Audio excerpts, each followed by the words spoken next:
you ever seen a show called... No, I'm going to start with a serious one first. Oh. 'Cause that's- no. Welcome to the Trust Talks podcast, your gateway to educational insights. Stay tuned to find out more about the teaching career, from training to being in the classroom. So I'm Jonathan. It's nice to see you all, and this is my good friend Ellie. Ellie, you're an art teacher. Yeah, I'm an art teacher as well. Yeah, And we're recording this during half term. So how's your half term been? it's been really good, thank you. Yeah, I ended up going to a concert this week as well. So I went to see Two Door Cinema Club at Doncaster Dome. So right up your street, Jonathan. Yeah, I only know like 3 songs. But Undercover Mountain's my favourite song by them. But whereabouts was that? It was Doncaster Dome, so very local to actually my school, so which is really nice to be. Same, yeah, because my school's in Conisbrough, so it's only about 25, Oh, really? I didn't 20, know 25 minutes away from you. Oh, fantastic. So today, for this one, I thought we'd talk about, do you know your time as a trainee and doing for your subjects and teacher training? Yeah, definitely, yeah. So I was wondering, because obviously I'll talk about my experiences as well, but I was wondering firstly, how you, first wanted to do it. When did you first know that you wanted to go into teaching? Yeah. And the process, and how did you manage that? So why I got into teaching were I started volunteering at Girl Guiding, so it was the bracket from 11 to 16-year-olds girls who were doing outdoor activities, gaining social skills as well, arts and crafts. So obviously my background is an art teacher, and I did volunteer for quite a while. I absolutely loved it, and I loved working with young people of that age range. When it got to COVID, then the pandemic hit, I was still a undergrad, and I've just completed my 3 years doing textile designing. And I just thought it were a perfect opportunity to just go for it and experience what it's like to be a teacher, going through the teacher training process. And to be fair, COVID was a bizarre time, but the fact is I gained so much skills, even remote learning as well, face-to-face teaching and helping vulnerable students during the pandemic were just absolutely amazing. That's experience, cool. Yeah. Did you do a training same year as me then? Was it 2019 to 2020? September 2019 2020 I think mine. 2020 to 21, mine. So it was just 1 year, and I did my full placement at Delta as well. So I did do it through Sheffield Hallam University, but due to the pandemic as well, they asked me to stay at Delta, the same school, throughout my training, which was absolutely unbelievable experience, getting to know the students for a full year, having my own GCSE classes and building that positive relationships. So that was the only school you went to training? Yeah. So when you do teach training, you're supposed to go to 2 schools, but obviously with the pandemic and everything that we're hitting with lockdowns and local lockdowns, they just asked me if I wanted to stay there, and I fell in love with the school, and I fell in love with the Delta vision and values. Yeah. Oh, brilliant. Yeah. Did you ever do any online learning? Because you said that you did it through the pandemic. Yeah. So how did you do the online learning? Because I know, my experience was for online learning is basically we went through Zoom. Yeah. But we weren't allowed to do face to face. So it was sort of all the a class of 30 would. Oh no, I think it was half a year group. So we had half a year group, half of year 7 or half a year 8, but they all had their screens completely turned off. So it was sort of you just sat there. Yeah. Talking, and so it was really, really uncomfortable. Was yours pretty much the same experience? Or yeah, different? So I did Microsoft Teams for us. Same thing. I was teaching lessons online, and again we got given the opportunity to use visualizers as well, which was a really useful tool. So I was literally showing how students to draw and making sure that they've got access to materials that they needed as well, and being a bit creative with it. I had a few students who didn't have paper, unfortunately, to draw on, so they ended up drawing on the back of cardboard cereal boxes, which were quite interesting, and we set them little competitions to do as well. But I was fortunate enough to be in school as well so many days a week, which were really nice. So I did a few days working with key worker students, vulnerable students as well, which were really nice. So I also saw what they were doing, helping them with different subjects. Safe to say, I don't know anything about Spanish. I still don't know anything about Spanish now, but trying to help them with that. And it was lovely because we used to have Key Stage 4 lessons, GCSE classes, and I actually was with the head of art there, and we used to do calls together, and it was just really nice and really nice atmosphere on the calls, and the kids were really engaged with us, and it was just a nice experience. So during the pandemic, you were actually allowed to go like into Yeah, school so to do I bits did. and bobs? Yeah, so I did help out again, like I said, with key work children 2 days a week, and I did go in as an extra day as well, just to help with CPD and getting my training as well. But I did quite a bit at home, which was quite nice. So I did online, so a bit of both really. But yeah, it was strange experience to do training. It was weird. Like it was weird. It was weird for me because I didn't have the opportunity to go into school during that time. It was basically just you're staying at home and it's all done online. Yeah, I can get that as well but I think it's the fact that I was in that school the full time. Yeah. It might have been because they know I could test as well and all the procedures, so I was there a long time, so they knew that I could come in. I knew I knew the school well enough, and could just get cracked on with it and just teach. To find out about current vacancies at Delta Academies Trust, take a look at our careers website, the link is in the description, or you can follow us on Twitter at Delta Trust Jobs. Your time in the school that you're currently at now, what would you say is like the proudest thing you've done? Like, what are you proud of yourself most for with your time at your school? So I've got a few things really. For us, enrichment's been a big thing in art, and one of my proud moments that has happened recently is that my art club that I had at Key Stage 3, they did a competition for the coronation, and they had to design a bench for the coronation schools, and we didn't win, but the fact is we got selected in the top 50 out of 1,500 schools, and we've won a trip to London in November, so I'm just planning that currently at the moment, and that's brilliant. It's just lovely to take these students there because half of them have never been to London before, and it's things like that makes me proud, because giving these students experience to do things and be proud of what the skills they've got and how amazing they are and what being recognised nationally.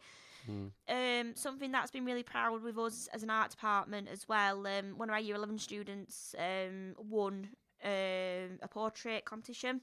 So it was for Holocaust Memorial Day, and one of our year 11 students did a beautiful portrait of a lady who survived the genocide, and she got selected, and she basically won it, and we had to take her down to London. I got the pleasure of taking her down to London in February to go to the Holocaust Memorial service. So it was a massive event.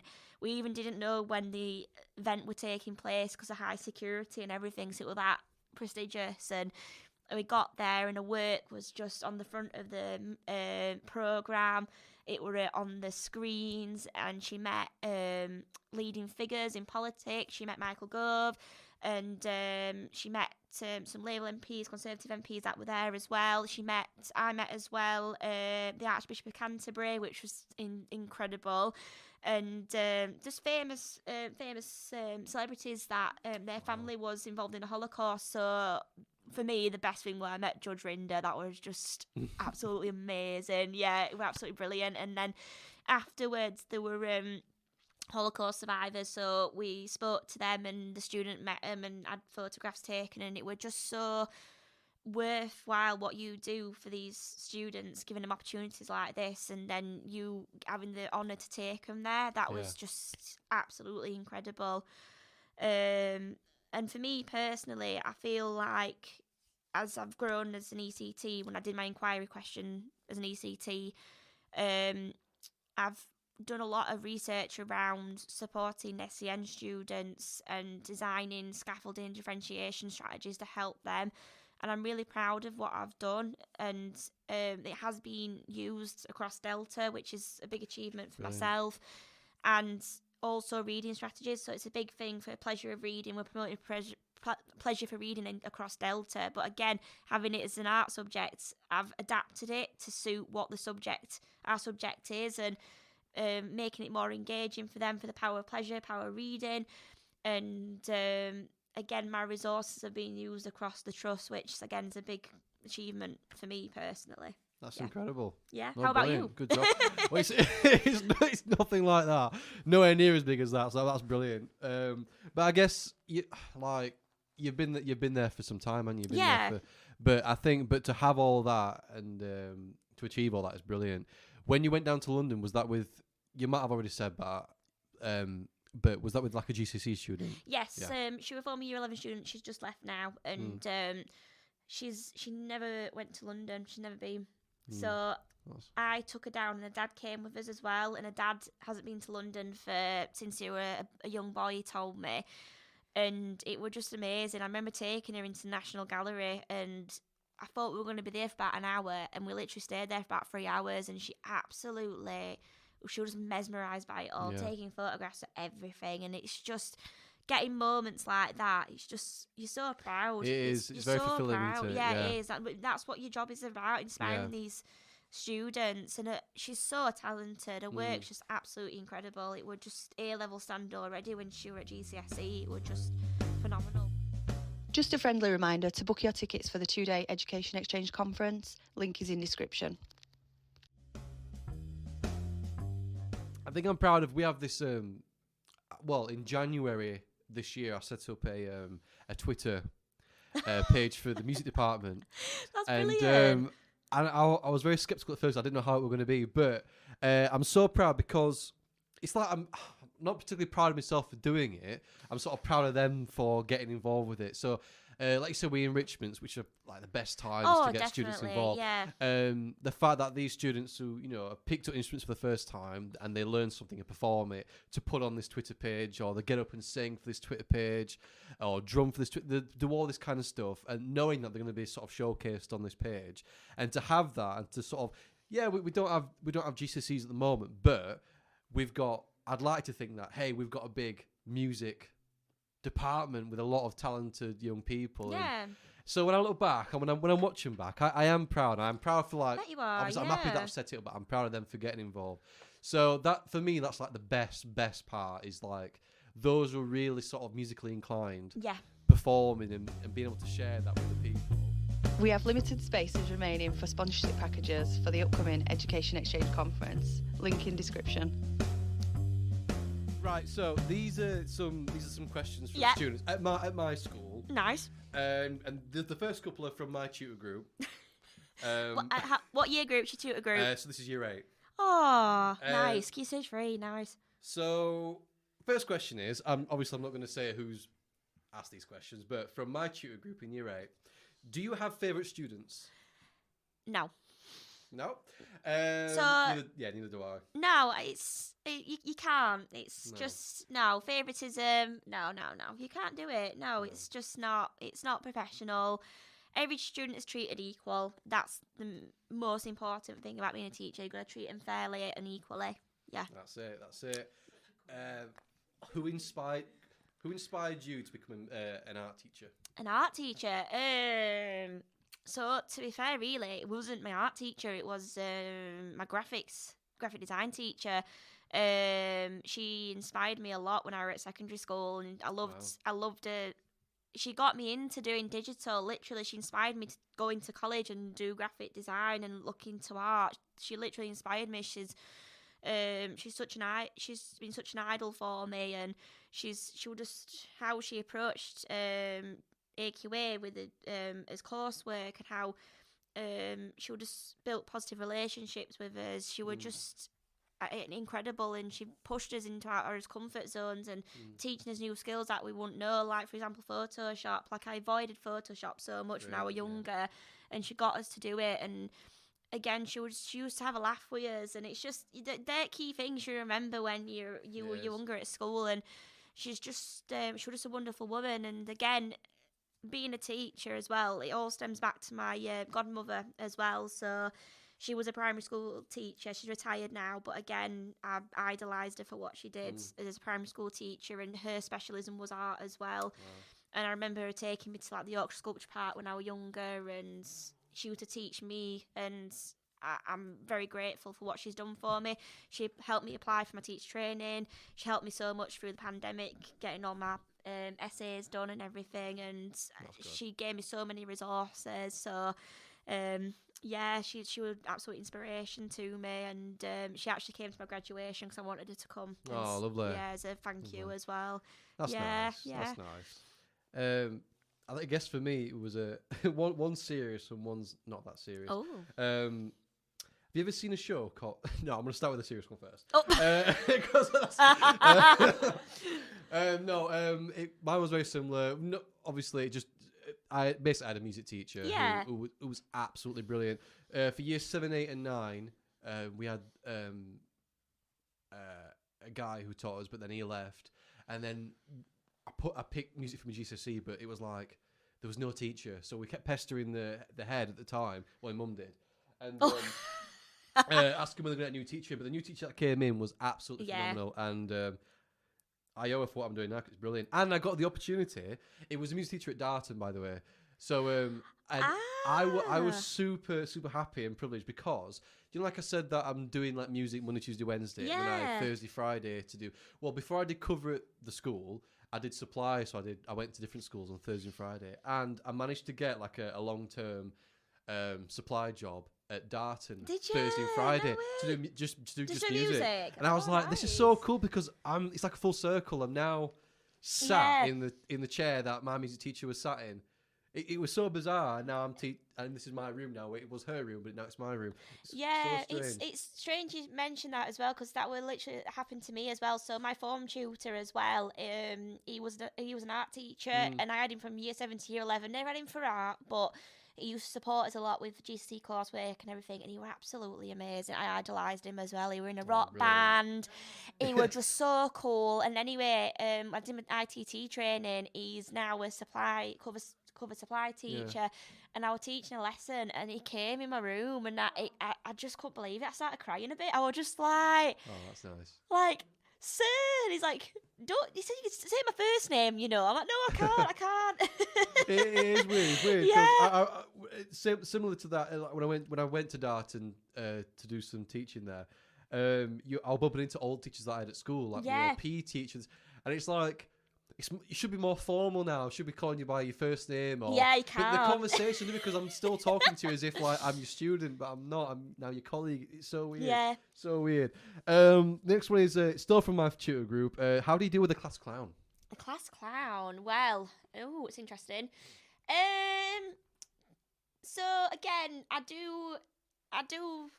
It's tricky, that one, class clown, because you've got to build that positive relationship with them. So sometimes I do let them be a little bit silly to start off with, but if it's being pushed too far, then that will be going through the conducts. But I do like to have a classroom where kids are feeling positive. Yeah. If they're doing the work and they're really happy, and sometimes got a bit of silliness, but I don't mind it. But sometimes it's just when it's stepping over the mark, then that's when I have to put the conduct system in, because I've had students in the past and they have made me giggle, but again, you've got to be professional and be like, look, come on now, you're not doing your work. I don't mind a little bit of chatter, a little bit of a laugh, but it needs to be they need to be doing an engaging lesson. And then when I'm hands up, silence, everybody needs to be facing this way, and it's just that's really important for me, the routines and expectations as well. So, do you support a football team? Yes, I do. Who do you support? Right, I get a lot of comments about this because we're doing absolutely rubbish in the Premier League at the moment. I am a Sheffield United fan. So my current classes, a lot of them are Sheffield Wednesday fans, and they're laughing their heads off at me. So I get comments every week in lesson. But it's nice as well. Another thing, I like kids to know things about me like that. So they talk to me about football, which is really good. I love that as well.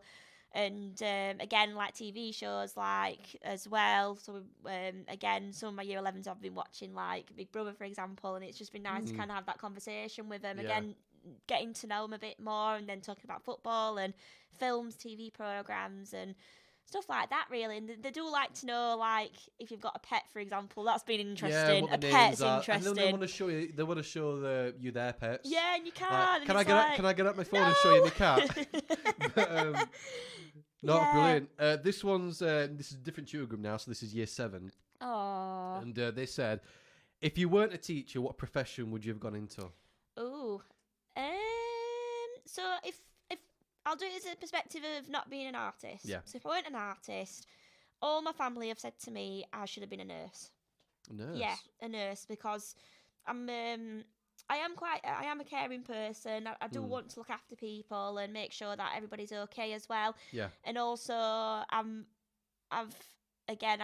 pretty straight to the point with regards to, like, if someone's like grazed the knee or something, I'm pretty like not brutal, but like, you'll be fine. It's fine. Yeah, like, I'm I'm very relaxed person. I've literally had kids fine. coming to saying, "Sir, can I go to student services to get a black pasta?" It's been a tiny, Oh, I know. I've got mark there. I said, it's like, no, you're not. No, put a paper Tiny towel mark. on it. You're fine. But yeah, my family have always said that I could have been a nurse, because when I get situations where I am a little bit under pressure, I can do it.